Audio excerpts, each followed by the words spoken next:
Everybody, Rich down here in the bunker with Prep U. It is Wednesday, so it must be prepping tip of the week. And it's funny, when I take a look at a lot of things, I just remember growing up and the prepper was the crazy dude, down the street, with a whole bunch of 55-gallon drums of banana flakes, in his basements and just kind of stored there and taken care of. And he was the crazy one everybody would whisper about and stuff like that, and it's not so much like that. Now, maybe it is for if you consider yourself a survivalist. I mean, that's a whole nother level. And I guess I consider myself a survivalist, well, which is well beyond a prepper, to be honest with you. But it's funny how people, and I keep saying it's funny, but it is funny because people just going, well, they're crazy. They're, what are they, preparing for the zombie apocalypse and, nuclear wars. Nuclear war. Well, you never know. But zombie apocalypse? No, probably not, but you never know. I mean, we all just got vaccinated with something that we have no idea what it's going to do to us in 20 years. But beyond that, prepping is not only and it's very easy to do, but the government has its own websites.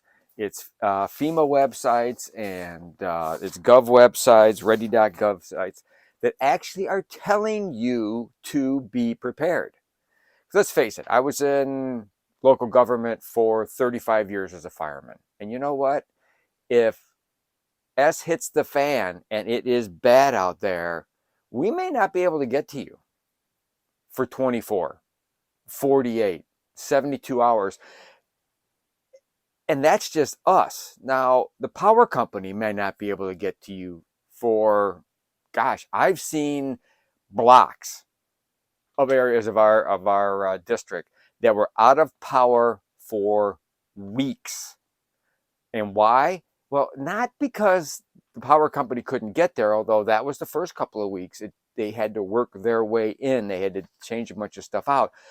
But the problem was some of the stuff that they have on in their, whatever those little transfer stations are, or the transformers up on the poles, some of that stuff is specialized equipment, truly specialized equipment. They don't stock that stuff. They really don't. They have enough that for the projects that they're doing, but they don't stock it. It's on back order. Some of that big stuff they don't need a lot of, so they don't want it sitting there because it costs a lot of money to have that stuff sitting there. And that's one of the biggest problems with, if we look at beyond what we're going to talk about today, EMPs or solar flares or solar storms that could come in. A lot of the equipment that's going to get damaged isn't replaceable right away. So the government wants you, as do people like me and other preppers in your family, want you to be prepared. Saw this the other day. I've seen this several times on the website. It's on the Federal Emergency Management Agency's site. It's under the ready.gov websites. It is a really handy dandy recommended items to include in a basic emergency survival kit. I'm not going to hold it up there very long. And then I printed it this way. On the backside is these are additional items to consider adding to an emergency supply kit. This isn't me telling you this. This isn't me, some prepper on another site going, holy crap, the world's going to end. Better get this stuff and make sure you got ketchup. That's not them. This is the government telling you to be ready. The government telling you that we may not be able to get to you. Federal, state, local government may not be able to get to you, and at least have, like I say all the time, enough emergency supplies of food, water, medicine, and ammunition. I add the ammunition, so that you can be self-sufficient for 24, 48, 72, up to a couple of weeks and months if it has to be, especially depending on where you live. I don't know where y'all are living on this, that are subscribers or watching this, but you could be out in the middle of nowhere, God's country, which is where I want to be. They might not be able to get to you for weeks and weeks and weeks based on snowfall and avalanche and washed out roads and no bridges. And, we've seen that in California just recently. You know, they prayed for water and they got what they prayed for. Just got to be really careful how hard you pray. But so I'm going to go over this list real quick. It's really pretty simple. Like I said, you can download this off the internet, off the FEMA website or ready.gov. I mean, right off the bat, water and non-perishable food for several days. Very easy, very important. You can have, I've got water down here. You can get your 72-hour kits. You can get your 3 deep, do your 3 deep stockpiling, your purchasing, and all that is going to the grocery store. And if you want to hit it real hard, hit your Sam's and your Costco's and your BJ's and stuff like that, and really hit it hard and get a bunch right off the bat. Canned foods and cereals and stuff like that. Extra cell phone battery or charger. You should definitely have backup battery chargers, solar or whatever, for your cell phone. Absolutely no doubt about it. Battery powered or hand crank radio that can receive NOAA weather radio tones, alerts, and have extra batteries for that. Or just a small transistor radio. My gosh, I remember I went nowhere when I was a kid without a transistor radio to listen to WLS, WCFL, and also listen to the Blackhawks, the good Blackhawks, the Tony Esposito days, the Hull brother days, back then, even when Dennis Savard was around, those days. You want to have a good radio that you can keep your ear to what's going on. Flashlight and lots of extra batteries. It says flashlight. I say flashlights. You should have plenty of flashlights. I like 2 for everybody in the house. I like flashlights by the front door, by the back door, in the bedroom, in the basement. I also like lanterns. I'm a big fan of lanterns. You've seen our lanterns, all right? Those are great. A whistle to signal for help. Quick story on a signal for help. Plainfield tornado in Plainfield, Illinois happened when I was a fireman. I happened to be off duty. We got called in. We went with a rescue squad. Got to Plainfield, and we were there later when a lot of the emergency stuff was out, the roads were clear and stuff like that. But we were driving the neighborhood, seeing if anybody needed any help. And this one neighbor area had been checked a couple of times, and some neighbors came over and said, hey, you know what? We have not seen this guy that lives in this house. We don't know where he is. His car's in the driveway. Fire departments come by several times. They've done, door checks and stuff like that. We are really concerned that he's somewhere inside. So we got to the door, we knocked, we didn't hear anything really, and the neighbors were really concerned. So we took the door down. We took the front door down and we did an interior search. And the gentleman was in the basement under a bunch of stuff, still alive. He wasn't really injured. We were able to get him out. We called an ambulance in and took him. And the first thing that gentleman said, I heard the fire department come to the door several times. I heard them yelling, but I just couldn't, yell very loud. I tried to, but it just didn't work. If I only had a whistle, if I only had something, a signaling device. And that's what they suggest, a whistle to signal for help. A mirror to flash with the sun to signal for help. If you're way out, somewhere, you should definitely have these, if you're hiking, if you're backpacking or whatever, signaling devices. Whistle's really important. Dust masks to help filter contaminated air, and plastic sheeting and duct tape to shelter in place. So for dust or fallout or for, whatever, they call it, for a dust mask is really important. It helps with wildfires. It helps with if there's earthquakes and buildings have collapsed and all this dust is blowing around, because I'm telling you right now, there's asbestos in it. There's no way around it. Asbestos was used very, very heavily in the 60s, maybe into the 70s, and that's going to be blowing around. A really good N95. You should be able to get an N95s now without any problem. Matter of fact, I'm sure some places are like almost giving them away because they stocked them for the pandemic, COVID-19, and they've got them. You should have N95s, real true N95s available. You can get respirators if you want to, if you have access to respirators, canned respirators where you got the little canisters on the side. Those are really good.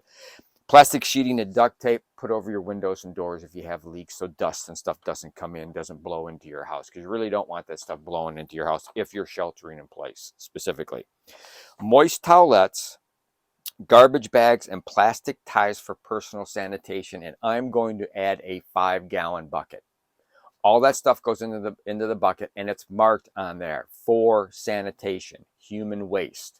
Okay, you double bag it, you get some really good garbage bags and ties, real thick ones, and the moist towelettes. What we keep is these around the Continental flushable wipes. Don't flush these down the toilet unless you want the plumbers to come. Okay, but these are really good for emergencies to clean up. I mean, you can clean up everywhere in your body with those. They're really good. Do not flush them down the toilet. Not per me, but per the guy that does our plumbing. He's fantastic. Non-sparking wrench or pliers to turn off utilities. Basically, it's brass. You can get them at any hardware store. It's really good because if you have a leak at the site where you're turning it off, there's always a chance of a spark. There always is. Absolutely. You want to make sure that you have there. If in your food kit, you have canned foods, which I suggest, like these canned foods here, a can opener, 2 can openers in case one breaks. All right. And I don't mean electric can openers. I mean the hand crank. All right. You need those. Absolutely. And like I've always said, I've always told everybody, when you put your bug out kit together, or even your everyday bag, your carry bag or whatever, local maps. You need local maps of your area. And I like the surrounding states so you can get out, because if you can't access the internet on your phone, you can't access Google Maps or whatever, you have these hard paper maps, and which makes perfect sense. So what else do they suggest? They also suggest prescription medication and glasses. These are not prescription glasses. These are reading glasses. I'm old. I had LASIK about 15 years ago. Absolutely fantastic. I can see everything far away or 3 feet away. I can't read anything without these. Do I have extra ones? Sure do. Every bag I have, every vehicle I have, there is an extra pair of reading glasses with me. I always have that. Prescription medication. If you can afford it, if your insurance company will allow you to, get an additional 30 days, 60 days, 90 days of medication and rotate it. Pay that extra, and then every time it comes due, just, all you're going to do is rotate that through prescription medicine. Infant formula and diapers. And that's not only for parents, but for grandparents that have grandkids that are younger that are on diapers and infant formula. Have that stuff. Because let's face it, even if you have it, hey, we'll never have a baby food shortage. Oh wait, we did. I think we had a diaper shortage there for a while too. But anyhow, if you have grandkids, make sure that you have extra of that stuff. If you're watching your grandkids, you probably have it anyhow, but it's always good to have extra. All right. Important family documents such as copies of insurance policies, identification, and bank account records in a portable waterproof container. And just have that someplace handy that you can access it. I have extra copies. I have them in the safe. I have them in the wall vault that came with the house. It was pretty cool. So vault that's built into the wall. Cash and change. And also some type of card that you should always have, like I call it a doomsday card. I have a doomsday credit card that I can access if I have to get stuff right away. I can buy a whole bunch of stuff. I don't have to worry about having the cash on hand. Cash, especially in a long-term electrical shutdown or whatever, cash is really nice to have because you're not going to be able to get it. Please have some of that on hand. Emergency reference materials such as first aid book or information from ready.gov. There you go. You should also have sleeping bags and warm blankets for each person. Consider additional bedding if you live in a cold weather climate. A lot of us have extra blankets. A lot of us have been camping for a really, really, really long time. have all kinds of camping gear. It's really important. If the heat goes out, you don't have heat anymore. Get nice warm sleeping bags and blankets that you can keep warm.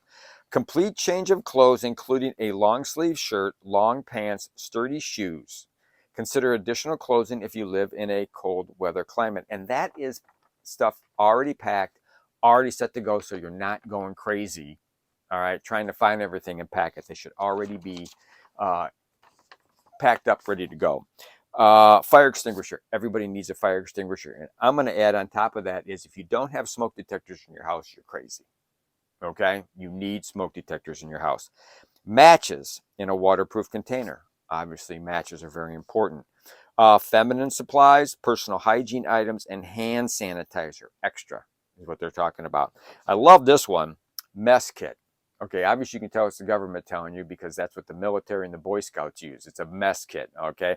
We're talking silverware, plates, napkins, paper cups, plates, disposable utensils, paper towels, and I like camp suds. Camp suds are really great. It uses a little bit of water. You can clean all that stuff if you have to. Paper and pencil to write down stuff or write notes. And you're going to have a lot of downtime because you're not going anywhere. You're kind of stuck where you're at. So books, games, puzzles, and or other activities, especially for children and for us adults too, that we get bored because my phone doesn't work. Holy crap, I can't use my TV. I can't play World of Warcraft. Oh man. So you got to have something to have fun with. So have some of that stuff on hand. But that's from the government, your basic supplies, and then additionals that you should have. So kind of went a little long on this one, but I kind of wanted to emphasize some of these items. So please go to ready.gov or FEMA's website, get these lists.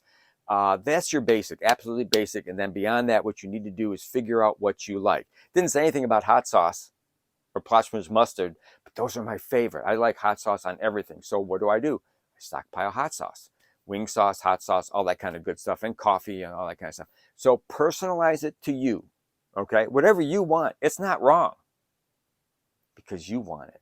It's specifically for you, your family, and members of your family that may come to your home in case of an emergency where they live. Don't forget about that. So thanks a lot. Hope you enjoyed the prepping tip of the week.